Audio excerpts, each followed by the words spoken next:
This is Duke University. I'm William Darity Jr., better known as Sandy. I'm the Samuel Du Bois Cook Professor of Public Policy, African and African American Studies, and Economics at Duke. My name is William David Hart.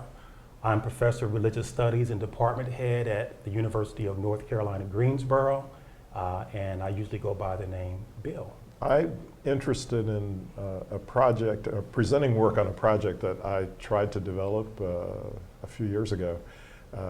I was at Stanford on a fellowship, and while there I began to accumulate a set of materials, both fictional and presumably historical, on Nat Turner. And then I also was simultaneously reading Manning Marable's biography of Malcolm X. And at some point I had the idea that actually there would be some value in trying to compare the way in which each of them have been represented. And so, maybe a central commonality is that they both are figures that come out of a prophetic tradition that's linked to the content of the Old Testament rather than the New. And in fact, some people have actually referred to Nat Turner as Old Prophet Nat. But of course, Malcolm X's central mentor at the middle stage of his life was the prophet of the Nation of Islam, Elijah Muhammad. So there was kind of a very interesting set of parallels that could be drawn, particularly since both of these men are viewed as the bad black men who would countenance the use of violence in the cause of liberation, as opposed to the use of violence in white terror campaigns, which are typically in the cause of repression. I've been teaching a course on African American religious autobiographies, and actually also a course on religious autobiographies in the West for several years. And Malcolm X and his autobiography in particular figure prominently in both of those courses. And in fact, I wrote a book entitled Black Religion, in which Malcolm X is a central autobiographical figure in relation to two other black religious autobiographers. So I have a long-standing both pedagogical and research interest in Malcolm X. I think in the present moment there's a tremendous emphasis on the notion that we are transracial or post-racial, or that we have moved beyond the salience of race as a factor in shaping inequality in American society. Now, as an economist, I think that that's actually absolutely incorrect on a factual basis. But it has meant that the kinds of tactics and strategies that people continue to pursue have focused more on personal responsibility than on social movements. And I think during the period in which Malcolm X was part of the Nation of Islam, you could argue that the personal responsibility trope was kind of central to their message. But when he moved away from the Nation of Islam and began to form his own separate political agenda, I think there's much more attention drawn to developing a social movement to try to change the world. And I think that both his story and Nat Turner's story are very informative about a range of tactics that we normally exclude from consideration, and about the centrality of trying to form movements where there are no predetermined limits on the kinds of options that people might pursue. I mean, part of what I find interesting about Malcolm X is that I like to use the term, peripatetic, okay, to describe Malcolm X. And I think that in the life of one person, you see some of the complexity of African American religiosity, which too often is cast in a very narrow way, exclusively Christian, exclusively Protestant. In fact, we can reduce that down to Baptist, Methodist, and Pentecostal. And I think that Malcolm X shows the complexity of black religious life, especially within urban settings, where what one scholar calls the black gods of the metropolis were really important sources of religiosity for black communities. And so Malcolm, to me, provides a wonderful way of looking at someone who's reared as a Christian, who goes on a complicated religious journey through multiple forms of Christianity, and then through multiple forms of Islam. And so I just think that's a great story. For me, to me, religion and politics are indissoluble. In fact, you know, the modern concept of religion, which says that religion is other than politics, is a notion that I don't accept at all. Yeah. I'd like to comment on your work, because I think there's an intersection with your focus on autobiography. Because, you know, in a technical sense, Nat Turner also has an autobiography, but it was written by somebody else, just as Malcolm X's was written by somebody else.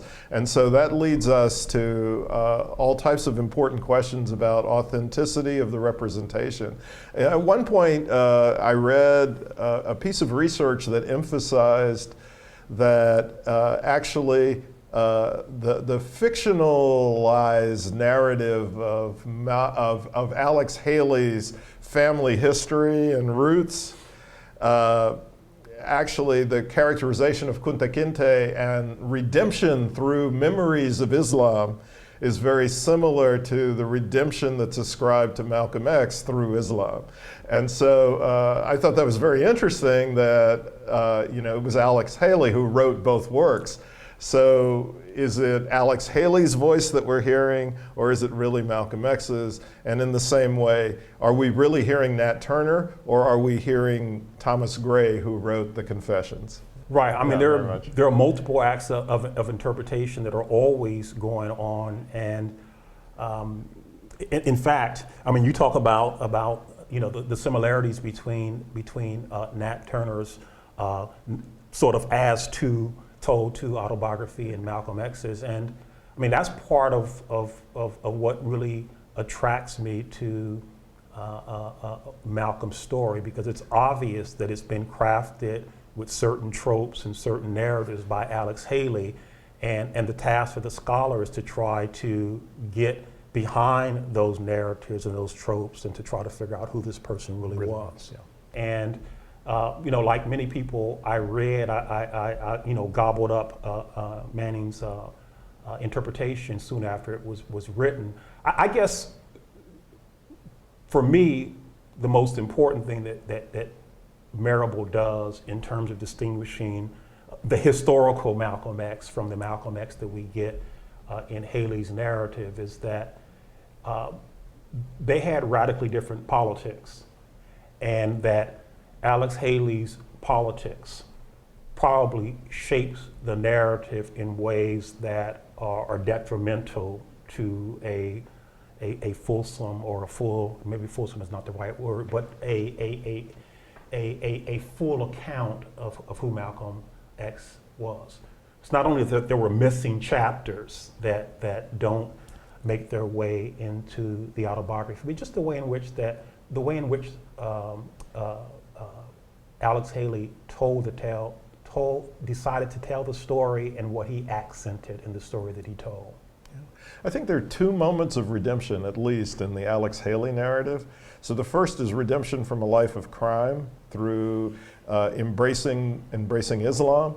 The second redemption is through a movement beyond separatist politics, to a more inclusive politics that's supposed to be very, very strongly aligned with what we may call progressive or left-wing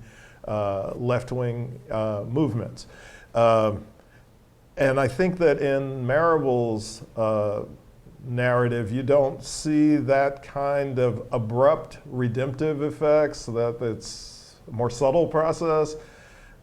Sometimes a cynical process in some ways, so that the Malcolm that we get in Manning Marable's biography is in some ways more complicated, and also not as pure in some sense, yeah, as the way in which Alex Haley seems to portray him. I think the Spike Lee movie is relatively faithful to the Alex Haley narrative.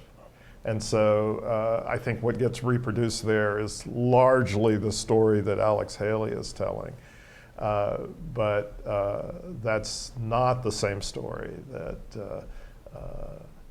it's not the same story that Manning Marable is telling. So maybe there's a sense in which the Alex Haley version of Malcolm X's life is the one that's probably the most prominent one. I guess I was really struck by the fact that the United States government actually has a Malcolm X stamp. I thought that was wonderful, but amazing. Yeah, I mean, I guess actually my reaction is a little bit different. Okay. I'm actually dismayed that there is such a stamp. That there is a Malcolm X stamp, because to me that is exhibit A, that the culture is incapable of coming to grips with who Malcolm X is. Okay. I don't think that if the culture, including the political establishment, actually came to grips with who Malcolm X is, that he'd be on a stamp. So do you think it's in some way it's co-opting the Malcolm X story? I think Malcolm X has been sort of co-opted, has been denuded, has been made safe for American democracy. Yeah. Well, I guess I want to say that in addition to retrieving the Malcolm X story and viewing it in a more complex way, I actually think that there's importance to retrieving the Nat Turner story, even though that chain of events occurred a longer time ago.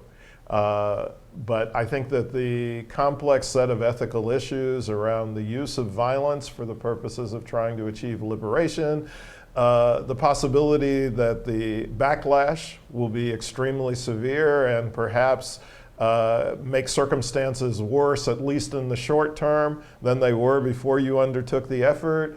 The question of whether or not the Nat Turner revolt is really the beginning of the Civil War. I think these are all very vital kinds of questions that need to be addressed, and I think that by going back to the Nat Turner story, we can try to explore them. I think that Malcolm X is an iconic figure, which from my point of view is precisely why part of the task of the scholar is to engage in an act of iconoclasm. And so when I approach any kind of figure that has the kind of cultural salience that Malcolm X does, I want to look at those processes of iconography, those processes of constructing him as an icon, but also at various efforts to break that apart. And in fact, I think if you look at both at the act of scholarship that Manning Marable's biography was, and the kind of reaction that work produced, I think you see these dueling sort of impulses to construct icons and to present those icons in a more complicated light, which is an act of scholarly iconoclasm. And that's always a source of tension whenever you're dealing with an iconic figure. We saw the same thing around King, especially when more critical accounts of King began to emerge, including some by his closest lieutenants like Ralph Abernathy. I think that Malcolm X was like a lot of people. I mean, he had an ego. Yeah. And you can see that in some of the letters he wrote in '64 when he was traveling to Africa, Asia, and around the world. Clearly, he was impressed when he met people who were in positions of power and who were impressed by him. So I think that, he's only human, and so I think he would be flattered that 50 years after his death, he's still being remarked upon. But I also think that there's a side of him that would be, humbled and maybe a bit embarrassed. I think I agree with that. I would only add that to the extent that he might perceive the way in which his story has been presented to be a distortion, I think he would value continued examination of that story to, in some sense, set the record straight. I absolutely agree, because when I think about Malcolm X, I think about the two C's, curiosity and courage. He was always not only challenging his own view, but seeking out encounters with people who would challenge his views. He loved Debate. intellectual He jostling. loved, yeah, he loved debate. He loved putting his ideas on the table and having someone critically engage them.